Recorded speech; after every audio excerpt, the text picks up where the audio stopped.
और इंटेलिजेंसी से पुलिस और प्रशासन के लोग हो। साथियों,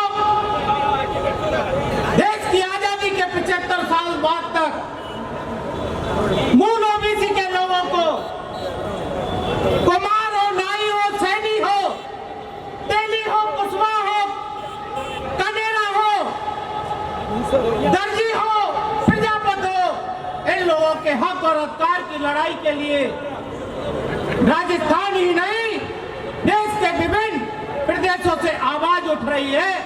लेकिन देश की चाहे कांग्रेस सरकार हो, चाहे भारतीय जनता पार्टी की सरकार हो, किसी ने भी 7% इस मुल्क की आबादी के लिए, इस मूल ओबीसी की आबादी के लिए, मूल ओबीसी के नौजवानों के लिए कभी गंभीरता से विचार नहीं किया। ये अफसोस और चिंता की बात है। ये उन लोगों का काम नहीं है जो सत्ता और शासन में बैठे हैं। आप लोगों ने अपनी ताकत को सड़क से लेकर संसद तक प्रदर्शित नहीं किया। आपने जिन लोगों को अपना नेता बना के और राजस्थान की विधानसभा से देश की संसद में भेजा, वो पार्टियों के जाकर गुलाम बन गए और उन्होंने मूल ओबीसी के बारे में विचार विमर्श नहीं किया। जैसा कि अभी अब अपने गहलोत साहब ने ये कहा था कि धारा 340 इन्होंने सही कहा था, लेकिन ये बखूबी उसका खुलासा नहीं कर पाए। मैं आपके सामने इसका बखूबी खुलासा कर देना चाहता हूं। साथियों, आपने 370 के बारे में सुना होगा तो हाथ खड़े करो कि जम्मू कश्मीर से 370 धारा इस भारतीय जनता पार्टी की सरकार ने हटाई। मूल ओबीसी का 7% आदमी, मूल ओबीसी की 60% जनसंख्या, क्योंकि 340 के लागू होने से वो समाज की मुख्य धारा में जोड़ने का काम करेगी। क्या भारतीय जनता पार्टी और देश की संसद में बैठे हुए लोगों ने इसके बारे में कभी गंभीरता से विचार किया? शायद नहीं किया। हम पिछले जुलाई के महीने से जयपुर से लेकर जोधपुर और आज इस जैसलमेर के अंदर आपके बीच में आवाज को बुलंद करने के लिए आए हैं। आपकी आवाज को इस जैसलमेर से लेकर राजस्थान की विधानसभा जो कि अब चल रही है वहां से लेकर और देश की संसद में जो 20 तारीख से चलने वाली है उसके बारे में आपसे बात करने आए हैं। साथियों, मुझे अफसोस हो रहा है, लेकिन फिर भी विश्वास है कि यहाँ पर इस वैचारिक क्रांति के अंदर जो भी लोग आए हैं वास्तव में वो शेरनी का दूध पिया है उन्होंने, उनकी माँ शेरनी है। आप जिस संकल्प के साथ में, जिस त्याग के साथ में, जिस नैतिकता के साथ में यहाँ पर शामिल हुए हैं, आपका ये समय व्यर्थ नहीं जाएगा।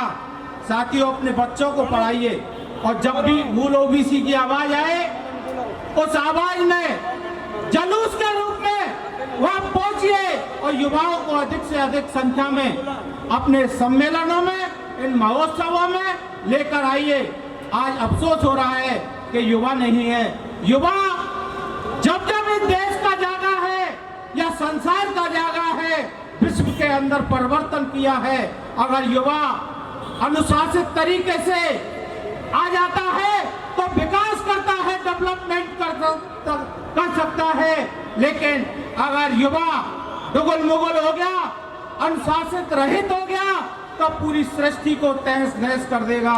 मूल ओबीसी के मेरे साथियों, मेरे नौजवानों, मेरे बुजुर्गों, आपके बुजुर्गों के द्वारा, आप क्योंकि कामगार जाति के साथियों, आपके द्वारा ये भवन, बिल्डिंग, रोड, जितनी भी डेवलपमेंट आपको दिखाई दे रहा है, आपके पूर्वजों का बहुत बड़ा योगदान है।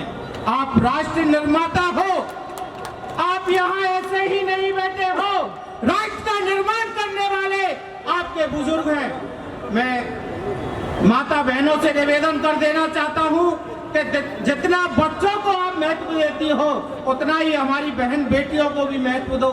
शिक्षा उनको बराबर से, बच्चों के बराबर शिक्षा दो, खाना पीना उनको भी बराबर से दो। और मैं युवाओं से निवेदन कर देना चाहता हूँ और अपील कर देना चाहता हूँ, जब महाभारत का आपने युद्ध सुना तो कृष्ण भगवान थे, वो किसके सारथी थे, और कृष्ण भगवान की उम्र क्या थी, वो नौजवान थे, और सारथी थे किसके, और दुर्योधन अर्जुन के। जब भगवान बुद्ध जो कि बाद में बने, वो एक राजकुमार थे, और राजकुमार जब अपने एक छोटे से राहुल नाम के बच्चे को छोड़ के गया था, तो वो राजकुमार नौजवान थे, और बाद में अपनी तपस्या और कर्म के बल पर वो भगवान बुद्ध बने। तो साथियों, मैं आपसे निवेदन कर देना चाहता हूँ, अगली जो भी मीटिंग हो, हमारे बुजुर्ग जितने हैं, हमारी माता बहन जितनी हैं, उनसे अधिक संख्या में नौजवान हमारे महोत्सवों में, हमारे कार्यक्रमों में अगर भागीदार बनेंगे तो आपका विकास होगा, आपका डेवलपमेंट होगा, और देश के अंदर 340 की जो अनुच्छेद, संविधान में जो अनुच्छेद 340 है, वो सरकारों को लागू करने के लिए मजबूर होना पड़ेगा।